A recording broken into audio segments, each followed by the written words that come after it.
Bumper जीत हुई है, landslide victory, 200 से भी ज्यादा सीटें एनडीए को आई है और इस बड़ी जीत के एक बड़े महत्वपूर्ण किरदार रहे हैं चिराग पासवान, जो इस वक्त आज तक पर एक्सक्लूसिव हमारे साथ बात करने के लिए मौजूद हैं।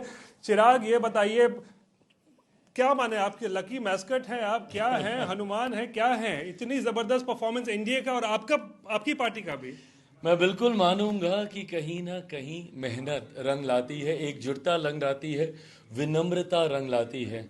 एक तरफ एक ऐसा गठबंधन जो घमंड में था, और मैंने बार बार इस बात को कहा था रोहित भाई, जब आपसे भी मेरी ऑफ द रिकॉर्ड जब बातचीत होती थी, सो आई मेंशन दिस कि मेरी इस बात को हमेशा हाईलाइट किया जाता है कि 2020 में चुनाव लड़के मैंने जनता दल यूनाइटेड को नुकसान पहुंचाया, पर मैंने फायदा किसको पहुंचाया?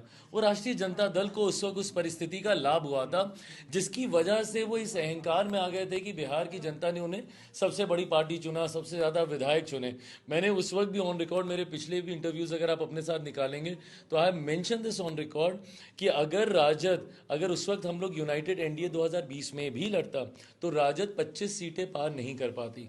और आज कहीं ना कहीं वही परिस्थिति, किसी को अगर इतना भी अहंकार हो जाए कि जनादेश का आप इंतजार किए बिना बोले कि 18 तारीख को हम शपथ लेंगे, ये सारी बातें नहीं चलती हैं। तो एक तरफ हमारा गठबंधन जो एकजुटता के साथ, विनम्रता के साथ विकास की बातें कर रहा था, प्रधानमंत्री जी के सोच की बात कर रहा था, मुख्यमंत्री जी के अनुभव की बात कर रहा था, चिराग पासवान के बिहार फर्स्ट बिहारी फर्स्ट की बात कर रहा था, तो वहीं दूसरी तरफ महागठबंधन जो सहयोगियों तक को सम्मान देने को तैयार नहीं था, छीना कशी करके मुख्यमंत्री का चेहरा घोषित किया जा रहा था, उप मुख्यमंत्री के लिए आपने सारी सीटें दांव पे लगा दी कि मुझे उप मुख्यमंत्री घोषित किया जाए। जनता इन बातों को सहज स्वीकार नहीं करती और ये नुकसान उनको हुआ। चिराग, कौन से फैक्टर्स आपको रहता है कि मतलब आपको लगता है इंपॉर्टेंट रहा जिसकी वजह से इतनी बड़ी जीत जो है वो मिली है? मेरे प्रधानमंत्री जी पे देश बिहार की जनता का विश्वास, पिछले 11 सालों में जिस तरीके से प्रधानमंत्री जी के नेतृत्व में जन कल्याण की योजनाओं को धरातल पर उतार कर, भले लाख कोई बोले पर जात पात धर्म मजहब से उठकर हम लोगों ने उन योजनाओं को धरातल पर उतार कर देश की एक बड़ी आबादी को इसका लाभ भी मिला। 25 करोड़ से ज़्यादा लोग गरीबी रेखा से बाहर निकले।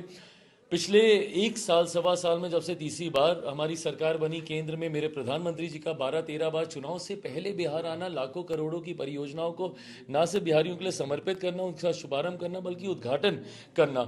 जिस तरीके से, मेरे प्रधानमंत्री जी के शब्दों में बोलूं तो नरेंद्र और नीतीश दोनों की जोड़ी ने एकजुटता दिखाने का काम किया। डबल इंजन की सरकार सही मायनों में क्या होती है, पिछले सवा सालों में जनता को समझ में आया।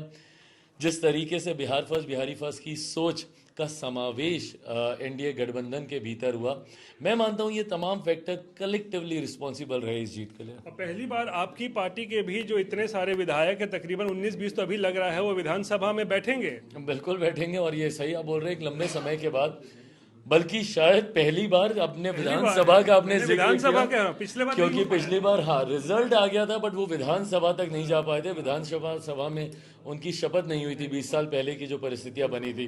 तो इस बार ये संख्या जाएगी और सरकार का एक मजबूत हिस्सा हम लोग होने जा रहे हैं। क्या लगता है जंगल राज एक बहुत बड़ा फैक्टर क्या रहा इस पूरे चुनाव में? प्रधानमंत्री ने इसको लेकर जबरदस्त मुद्दा बनाया था, क्या वो डर आज भी लोगों के मन में है? एब्सोल्युटली है। और भाई आप इनकी हरकतें भी देखें ना, चुनाव के दौरान जिस तरीके से हार को समीप देख के, अब कल राजद के नेताओं का ये कहना कि भैया नेपाल बना दिया जाएगा, तो बांग्लादेश बना दिया जाएगा, तो श्रीलंका बना दिया जाएगा, मतलब आप अराजकता के पक्षधर हैं ना, तभी ये सोच आपके जहन में आती है।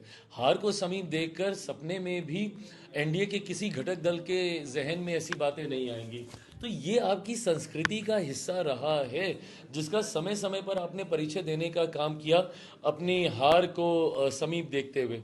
और मैं ये मानता हूं कि जो हम लोग एम्पलीफाई कर रहे थे जंगल राज फर्स्ट टाइम वोटर्स, मुझे लगता है उनके परिवार में हर वो परिचित व्यक्ति है जिसने अलग अलग कालखंड में उस जंगल राज का से उनका परिचय हुआ होगा। And is the reason why the first time voters also realize the importance कि ये डबल इंजन की सरकार आना कितना जरूरी है और जंगल राज का दूर रहना कितना जरूरी है।